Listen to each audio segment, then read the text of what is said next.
अस्सलाम वालेकुम जी। सबसे पहले मैं आप लोगों का बहुत ज़्यादा शुक्रिया अदा करना चाहती हूँ। जिस तरह कमेंट्स में आप मेरी हौसला अफजाई करते हैं और मेरी रेसिपीज़ को पसंद करते हैं। आज मैं बनाने लगी हूँ सबका ही फेवरेट आलू गोश्त, और इस दुआ के साथ हम इसको बनाना शुरू करेंगे कि जहाँ रहें हंसते रहें और हंसाते रहें।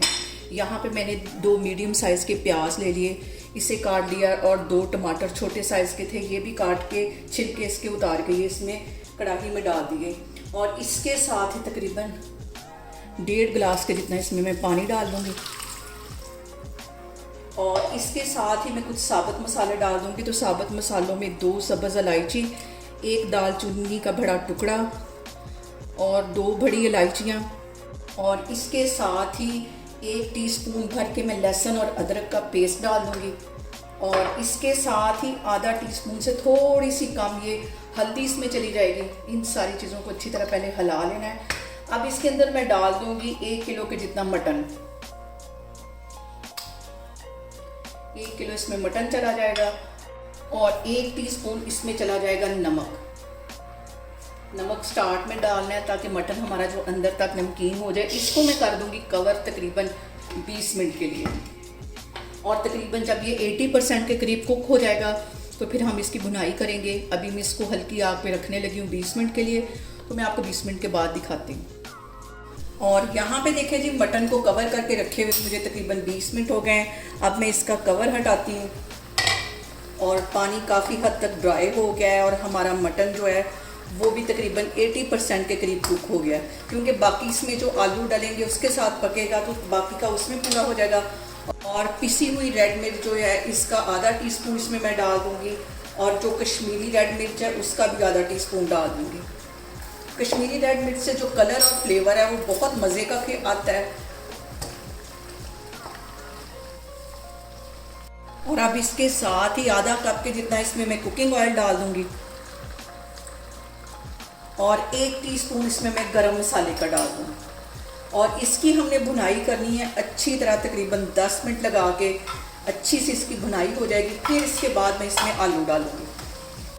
और यहाँ पे देखेंगे, मैं कैमरा आपको नज़दीक करके दिखा रही हूँ कि मटन की कितनी अच्छी भुनाई हो गई है। तकरीबन 10 मिनट मैंने इसको पानी का छींटा दे के अच्छी तरह इसकी भुनाई कर ली है। अब इसके अंदर मैं आलू डालती हूँ, और यहाँ पे मैंने 2 दरमियाने साइज़ के आलू ले लिए, इसे दरमियान में से मैंने कट कर लिया, ये इसमें चले जाएंगे।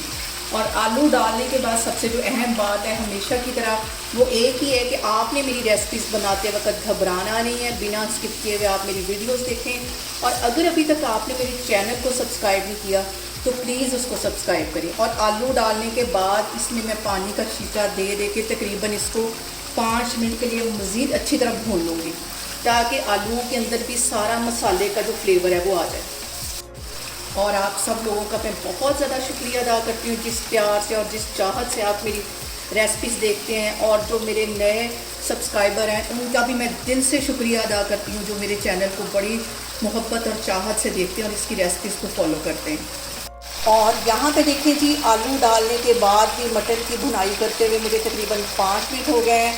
और एक और सबसे अहम बात कि खाने को आप जितनी मोहब्बत और चाहत से बनाएंगे हमारा खाना उतना ही टेस्टी बनेगा। अब इसके अंदर मैं डाल दूँगी 1 गिलास के जितना पानी। आपको जितनी ग्रेवी चाहिए वो आप उसके मुताबिक पानी डाल सकते हैं। और यहाँ पे पानी डालने के बाद आधा टीस्पून में कुटी हुई काली मिर्च डाल दूँगी, और इसको मैं कर दूँगी कवर तकरीबन 10 मिनट के लिए, बिल्कुल दम वाली आग पे।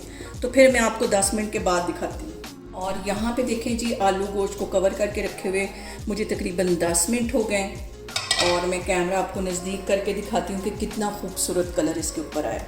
इसको मैं करती हूँ डिश आउट, तो फिर मैं आपको दिखाती हूँ। और यहाँ पे देखें जी, मज़ेदार सा हमारा आलू गोश्त बन के तैयार हो गया है।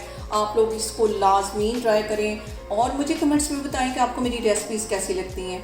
और मेरी वीडियोस को ज़्यादा से ज़्यादा शेयर करें, और मुझे सब्सक्राइब करें, और अपना बहुत सारा ख्याल रखें। इंशाल्लाह ताला मैं एक और वीडियो में आपके सामने आऊँगी। अल्लाह हाफिज़।